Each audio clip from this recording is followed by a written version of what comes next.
আল্লাহ সুবহানাহু ওয়া তাআলা বলেছেন, হে মুমিন সকল, হে ঈমানদারগণ, তুমি নিজে জাহান্নাম থেকে বাঁচো এবং তুমি তোমার আহাল পরিবারকে জাহান্নাম থেকে বাঁচাও। ভালো করে শুনেন এই আয়াতটার তরজমা। আল্লাহ বলেছেন, হে মুমিন, তুমি নিজেই জাহান্নাম থেকে বাঁচো এবং তুমি তোমার আহাল পরিবারকে জাহান্নাম থেকে বাঁচাও। তার মানে মুমিনের গুণ হবে, মুমিনের বৈশিষ্ট্য হবে, সে নিজে জাহান্নাম থেকে নিজে বাঁচবে, তার ছেলে, তার মেয়ে, তার স্ত্রীকে, তার আহাল পরিবারকে যেন জাহান্নাম থেকে বাঁচাবে। এখন বর্তমান সময়ে দেখা যায় নিজে জাহান্নাম থেকে বাঁচে কিছু মানুষ, কিন্তু তার আহাল পরিবার, নিজের ছেলে মেয়েদের, নিজের এদের বেলায় যেন কোন রকম মাথা বেদনা নাই।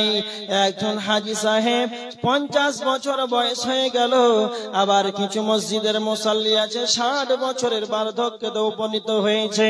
রাত 2টার সময়, রাত 3টার সময়, রাত 2টার 3টার সময় কনকনে শীতের পানিতে যেন উজু করে, এত কষ্ট উজু করে যেন তাহাজ্জুদের সালাত আদায় করে। তাহাজ্জুদের সালাত আদায় করার পর যখন ফজরের আযান হয়ে যায়, তখন যেন ফজর সালাতের আগে যেন 2 রাকাত সুন্নাত আদায় করে। কেন? আল্লাহর নবী বলেছেন, মুসলিম শরীফের হাদিস, ফজরের 2 রাকাত সুন্নাতের কতটা দাম রয়েছে, ফজরের 2 রাকাত সুন্নাতের মূল্য কতটা রয়েছে। আল্লাহর নবী বলেছেন, রাকাতুল ফজরি খায়রুম মিনাদ দুনিয়া ওয়া মা ফিহা।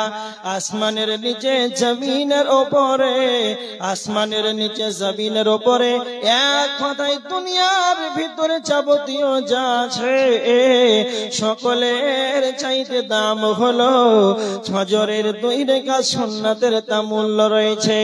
একজন বার্ধক্য মানুষ তাহাজ্জুদ আদায় করলো, কেন না তো জাহান্নাম থেকে বাঁচার জন্য। ফজরের 2 রাকাত সুন্নাত আদায় করলে এত বড় আমল করলো, কেন না তো জাহান্নাম থেকে বাঁচার জন্য। তারপর ফজরের সালাত আদায় করে নিল, কেন না তো জাহান্নাম থেকে বাঁচার জন্য। আবার দেখেন, যখন ওই হাজী সাহেব, হাজী আব্দুল সাত্তার, আব্দুর রহমান এতগুলো রাত জেগে জেগে ইবাদত করলো নিজে জাহান্নাম থেকে বাঁচার জন্য, যখন সে বাড়ি চলে যায়, তার বাড়িতে 14 বছরের, 20 বছরের, 44 বছর, 14 বছর, 28 বছর, 30 বছর, 25 বছর, 24 বছরের যেন যুবক যুবতী ছেলে মেয়ে, সখিনা, জরিনা, রুবিনা, ফাতেমা, আব্দুর রহমান, জরিল যেন সে বিছানায় শুয়ে রয়েছে। কিন্তু হাজী সাহেব একবার মুখ খুলে বলল না, বেটা আব্দুর রহমান, আব্দুল্লাহ, ওঠ বেটা, সালাত আদায় কর। সে নিজে জাহান্নাম থেকে বাঁচলো, ইবাদত করলো, কিন্তু তার আহাল পরিবারকে যেন একবারও বলল না।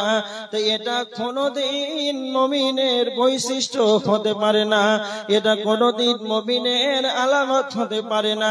নিজে জাহান্নাম থেকে বাঁচবে আর আহাল পরিবারকে জাহান্নামের দিকে ঠেলে দেবে, এটা কোনদিন মুমিনের আলামত হতে পারে না। এবার দেখেন, আল্লাহর নবী বলেছেন, চালা কুল্লুকুম রাইন ওয়া কুল্লুকুম মাসউলুন আন রাইয়াতিহি। আল্লাহর নবী বলেছেন, বুখারীর হাদিস, প্রত্যেকেই হলো নিজ নিজ দায়িত্বশীল। কাল কিয়ামতের ময়দানে আপন আপন দায়িত্ব সম্পর্কে কাল কিয়ামতের ময়দানে যেন জিজ্ঞাসিত করা হবে। তারপরে নবীজি বলেছেন, আর রাজুলু রাইন ফি আহলিহি ওয়া হুয়া মাসউলুন আন রাইয়াতিহি। একজন পুরুষ তার পরিবারের জন্য অভিভাবক। আপনি হলেন, আপনার 5টা ছেলে আছে, আপনার 3টা মেয়ে আছে, হলো 8 জন, আপনার একটা স্ত্রী রয়েছে, হলো 9 জন। এই 9 জন আপনার অধীনস্থ রয়েছে। এই অধীনস্থদের সম্পর্কে কাল কিয়ামতের ময়দানে যেন জিজ্ঞাসিত করা হবে। আল্লাহর নবী বলেছেন, তোমার যেইগুলো অধীনস্থ ব্যস্ত রয়েছে ছেলে মেয়ে, এরা যদি সালাত আদায় না করে তো আপনাকেই যেন কিয়ামতের ময়দানে পাকড়াও করা হবে। কেন আপনার ছেলে মেয়ে যেন সালাত আদায় করে নাই, তার মানে নিজে ইবাদত করলেন রাত জেগে জেগে, আর নিজের আহাল পরিবারকে একবার মুখ খুলে বললেন না। এটা কোনোদিন মুমিনের বৈশিষ্ট্য হতে পারে না, এটা কোনোদিন মুমিনের আলামত হতে পারে না। এবার দেখেন, যতগুলো মা বোনেরা আছেন, আপনারা যারা আমার সম্মুখে বসে আছেন পুরুষ, নিজের ছেলে মেয়েদেরকে ফজরের সময় কে কে সালাতের জন্য জাগান? নিজের অন্তরকে প্রশ্ন করেন। এত কনকনে শীতের রাত্রিতে নিজে সালাত আদায় করলেন যারা করেন, আর নিজের ছেলেটা যে সালাত আদায় করলো না, নিজের স্ত্রী যে করলো না, উঠলো না সালাত আদায়, তখন তো আপনি একবারও জোরে কথা বলতে পারলেন না, উঠাতে পারলেন না। যে স্ত্রীটার জন্য, যেই বাচ্চার জন্য, ছেলে মেয়েদের জন্য মাথার ঘামকে, চৈত মাসে রোদ্রে তাপে যেন মাথার ঘামকে এত কষ্ট করে পায়ে ফেলে যার জন্য ইনকাম করেছেন ছেলে মেয়েদেরকে খাবার তুলে দেওয়ার জন্য, যে স্ত্রীটার জন্য এত কষ্ট করলেন, কেন না তো আপনি তাদেরকে যেন ভালোবাসেন, আপনার স্ত্রীকে আপনি এতটাই ভালোবাসেন যেন স্ত্রীর মাথায় ব্যথা হলে যেন আপনার ব্যথা হয়, ছেলের পেটে ব্যথা হলে যেন আপনার মনটা ভারাক্রান্ত হয়। কেন না তো তাদের সঙ্গে ভালোবাসার যেন বন্ধন রয়েছে, এত কোনো আপনার ভালোবাসার বন্ধন, তার মানে তাদেরকে এত কষ্ট করে খাওয়ান, এত মহব্বতের জিনিস, কিন্তু তারপরে দেখেন নিজে জাহান্নাম থেকে বাঁচলেন, কিন্তু আপনার আহাল পরিবার যে এত কষ্টকর পিষ্টকারী হোতাবা নামক জাহান্নামে যাবে, এত কষ্ট করে জাহান্নামে চলে যাবে, তো আপনার কি দয়া নাই না মায়া নাই? আপনার কি ভালোবাসা নাই? আমি জান্নাতে যাব আর আমার আহাল পরিবার যেন জাহান্নামে চলে যাবে, এটা কি আপনার অন্তরে প্রশ্ন করে? আপনার বিবেক নিয়ে আপনাকে বলে, তার মানে নিজের আহাল পরিবারকে এইটা মায়া নয়, এটা কোনো ভালোবাসা নয়। নিজের স্ত্রীকে ছেলে মেয়েদেরকে মুখে খাবার তুলে দেওয়া এতটা ভালোবাসা। সবচাইতে বড় প্রেমিক ভালোবাসা হলো নিজের আহাল পরিবারকে যেন সালাতের কথা বলবে, জাহান্নাম কে থেকে কি করে বাঁচবে, এটাই হলো তার আসল ভালোবাসা। যারা জালসা শুনতে এসেছেন, মা বোনেরা যারা আছেন, আজ থেকে নিয়ত করেন, আজকে জানলেন যে আপনি গার্জেন, অভিভাবক, এরপরে যদি আপনার ছেলে মেয়ে সালাত আদায় না করে, আপনি যদি না করেন, তাহলে কিয়ামতের দিন আপনার অবস্থা কি হতে পারে?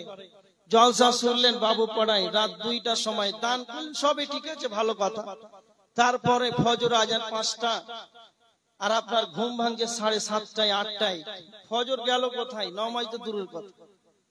এইরকম যদি আপনার অবস্থা হয়, আপনি নিজেই বলেন আপনার অবস্থা কি হতে পারে।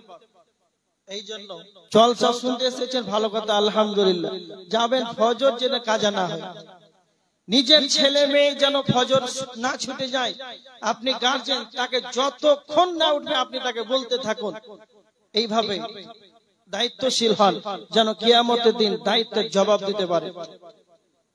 এবার দেখেন, ইমানদার যে হবে সে নিজের জাহান্নাম থেকে বাঁচবে, আহল পরিবারকে জাহান্নাম থেকে বাঁচাবে। আর কি? ইমানদার যে হবে সেই ব্যক্তি বেশি বেশি করে মরণকে স্মরণ করবে, মৌতটাকে নিয়ে টেনশন করবে, মৌতটাকে নিয়ে ভাববে যে আমার মরার পর কি হবে, এটা নিয়ে চিন্তা ভাবনা করবে। এর প্রমাণ, এর দলিল ইবনে মাজাহ শরীফের 4259 নম্বর হাদিস। আল্লাহ রাসূল সাল্লাল্লাহু আলাইহি ওয়াসাল্লামের কাছে একজন সাহাবী আনসারীদের এক ব্যক্তি নবীজির কাছে এসে প্রশ্ন করলেন, আল্লাহর নবী, আইয়ুল মুমিনিনা আফজাল, সবচাইতে উত্তম মুমিন কে? না তো আল্লাহ রাসূল বললেন, আহসানুহুম খুলুকান, যার চরিত্র ভালো সেই হচ্ছে উত্তম মুমিন। তারপরে আল্লাহর নবীকে আবার আনসারীদের ব্যক্তি নবীজিকে প্রশ্ন করলেন, আল্লাহর নবী আপনি বলেন সবচাইতে বুদ্ধিমান মুমিনকে, সবচাইতে চালাক কে? তো নবীজি উত্তর দিলেন আকসারুহুম লিল মাউতি যিকরা, যেই ব্যক্তি বেশি বেশি করে মওতটাকে স্মরণ করে, যেই ব্যক্তি মরণকে বেশি বেশি করে স্মরণ করে, সেই ব্যক্তি হলো সবচাইতে চালাক। এবার দেখেন আপনার জীবনে 24টা ঘন্টা একটা দিন, 7 দিন একটা সপ্তাহ, 30 দিন একটা মাস, 12 মাসে একটা বছর, এই করে করে 40টা 50 60 বছরকে অতিক্রম করে দিলেন। দাঁতগুলো সব খসে পড়ে গেল, দাড়িগুলো সব সাদা হয়ে গেল, তারপরে যে আপনাকে কবরে যেতে হবে এই চিন্তাটা এখনো আসে না। আল্লাহ রাসূল সাল্লাল্লাহু আলাইহি ওয়াসাল্লাম হযরত উমরকে বলছেন, উমর, তিরমিজি শরীফের 2333 নম্বর হাদিস, আল্লাহ নবী হযরত উমরকে বলছেন, উমর ওয়াউদ্দা নাফসাকা ফি আহলিল কুবুর, উমর তুমি সদা সর্বদা নিজেকেই জানো তুমি কবরবাসী মনে করো। তার মানে একটা প্রকৃত চালাক ইমানদার কি হবে, সে সদা সর্বদা নিজেকে যেন কবরবাসী মনে করবে। আল্লাহর নবী তারপরে উমরকে বললেন, উমর সকাল হবে তো সন্ধ্যার আশা করবে না, সন্ধ্যা হলে সকালের আশা করবে না। ফজরের সালাত আদায় করলেন, আবার যে আপনি মাগরিবের সালাত আদায় করবেন সন্ধ্যা পাবেন, ইমানদার এটা কোনোদিন যেন গ্যারান্টি দিবে না, সেটা কোনোদিন ভাববে না। ওয়াউদ্দা নাফসাকা ফি আহলিল কুবুর, এই জন্য নবীজি উমরকে বলেছিলেন, উমর তুমি সদা সর্বদা নিজেকে কবরবাসী ভেবে না। কিছু মানুষ আছে যদি কোথায় যায়, কালকে যাবে, তো বলবে কখন যাবে, বলছে কালকে চলে যাবে। আপনি কি এর গ্যারান্টিটা দিতে পারলেন যে আপনি কালকে চলে যাবেন? এটা চালাক মানুষের কথা, একজন ইমানদারের কথা। কিছু কিছু মা বোনেরা আছে যারা বলে যে কথা বলতে গেলে মেপে বলতে হয়। বয়স্ক মহিলারা বলে যে বলো বাপ যে আল্লাহ নিয়ে যাই তো যাব, আল্লাহর উপরে ভরসা করো, আল্লাহর উপরে তাওয়াক্কুল করে ছেড়ে দাও। তুমি নিজের মন মতন যে বললে যে কালকে দিল্লি যাব, এটা সম্ভব? শামসিদের ট্রেন আছে সকাল 5টার সময়, 4টার সময় তোমার দম শেষ, তো কি করে ভাবতে পারলে কালকে দিল্লি যাব? তা আল্লাহ নবী যে বলছেন, উমর সকাল হলে সন্ধ্যার আশা করবে না, সন্ধ্যা হলে সকালের আশা করবে না।